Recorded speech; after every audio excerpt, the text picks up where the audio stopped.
subject. Because I find you throw everything into the pot. They're all different situations. They all have different nuances. You can't throw everything into the same pot, stir it up, and make one case for action against everybody. What you keep doing is pointing the finger at someone else and ignoring the responsibility of our own governments. I'm asking governments. what you suggest. You reject war. I'm asking what you suggest be done in this instance. I think the best thing for us to do as people right now is to get down to Iraq, 10,000 plus of us, to get down there to share our humanity, and by doing that, perhaps somehow, some way, we can empower the Iraqi people to compel their so-called leader to do the right thing. And if they can't, then perhaps they should go one step further. But it's their business, not ours, and we have no right to even pretend to care about the Iraqi people. We supplied the man who gassed them. Let's be honest about that. And if we want a better world, we've got to be honest. We don't care. The West does not care. American government does not care about the Iraqi people. And neither does the British government. It's sheer hypocrisy that they would pretend to care. And is caring going to Iraq and allowing yourself to be used as a propaganda tool by the regime? Because they are going to do. You're going to get very nice coverage in the Baghdad newspapers, hardly a beacon of freedom of expression, very nice pictures on Baghdad television. You may even be garlanded with flowers. What's that going to do for the Iraqi people? I'll tell you how wonderful it's going to feel to get down there and to look into an Iraqi person's eyes and know that they see some hope, that they see that there's a person from the West who sees the truth, and would rather be down there with them if the bombs drop than sit back here and be a hypocrite and talk about peace.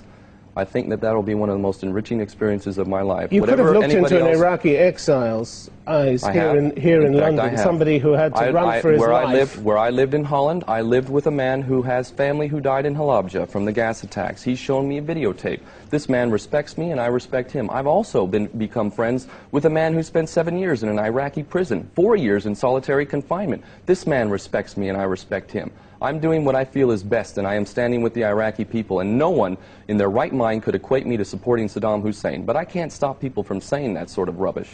Rubbish? John Levins, a man who was held as a human shield in the war.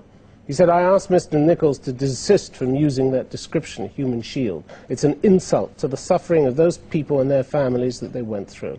You are not human shields when you put yourself in harm's way voluntarily. You're tools of the Iraqi regime and nothing short of collaborators in the repression visited upon the Iraqi people. I'm really glad you gave me an opportunity to respond to that, because John is a banker.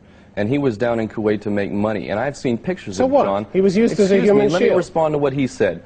This man, I've seen pictures of him with his family shaking hands with Saddam Hussein, big smiles on all their faces, and now I'm wrong because I go down to Iraq in potential harm's way to stand with the Iraqi people. This man was a banker and all he cared about was money, and he's going to condemn me because I want to go down there and be with the Iraqi people? He's not alone in condemning you. Well, you've stirred up quite a bit of anger, of course. as you know. When you talk as straight as I do, you're going to make enemies. You know that. You made a lot of enemies on this. That's right, and I've made a lot of friends around the world who believe that I'm speaking the truth, that I'm sincere and I'm passionate, and I'm willing to die if necessary to fight for what we need to do in this world to make it a better place. And I know that we're going to destroy ourselves unless we turn it around fast. Wouldn't it be harder, the hardest thing to do would actually be to sign up for an aid agency, some of those who are preparing to deal with the humanitarian tragedy that will result, maybe, if there is a war, people who are planning to try to help people in a concrete way? Wouldn't that be more valuable? I think that everybody has something to offer, and if that's what feels right to someone else, then I encourage them to do that. I would certainly support anyone doing what they feel is right. My way is the way I'm doing it right now. I stick to what I believe. Every time I've done something that I felt was right, it ended up being the right thing to do. Maybe I would be more effective somewhere else. I don't know. But I do believe that what I'm doing right now is having a huge impact, and I'm inspired by what I see around the world. For all the people that hate me, I think there's probably 100 or 1,000 that actually very much appreciate what I'm doing. Do you seriously think that if the UN or an American-led coalition starts an invasion, that they will care whether you're there or not? Or indeed the Iraqi people would even care whether you're there if the bombs start falling? You know, as far as the Iraqi people, I think it will mean something, yes, that we came down there. As far as the U.S. government, no. They're murderous, and I do not believe for a second that they want what's right in this world. This is all about power and global domination. And I think anyone who's got their eyes open realizes that. Kenneth O'Keefe, good to have you on the program. Thanks very much.